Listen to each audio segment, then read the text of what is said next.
Dear heart, I think the young impassioned priest, when first he takes from out the hidden shrine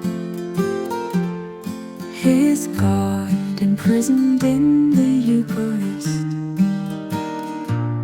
and eats the bread and drinks the dreadful wine,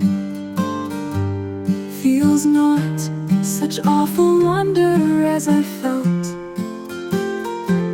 when first my smitten eyes beat full on thee,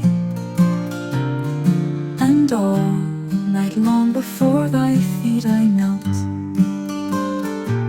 till thou wert weary of idolatry. Ah, hadst thou liked me less and loved me more, through all those summer days of joy and rain, I had not now been sorrow's heritor,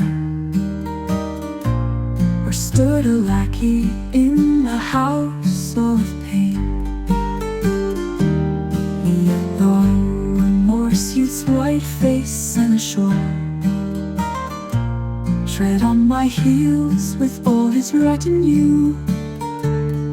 I am most glad I loved thee. Think of all the sums that go to make one speed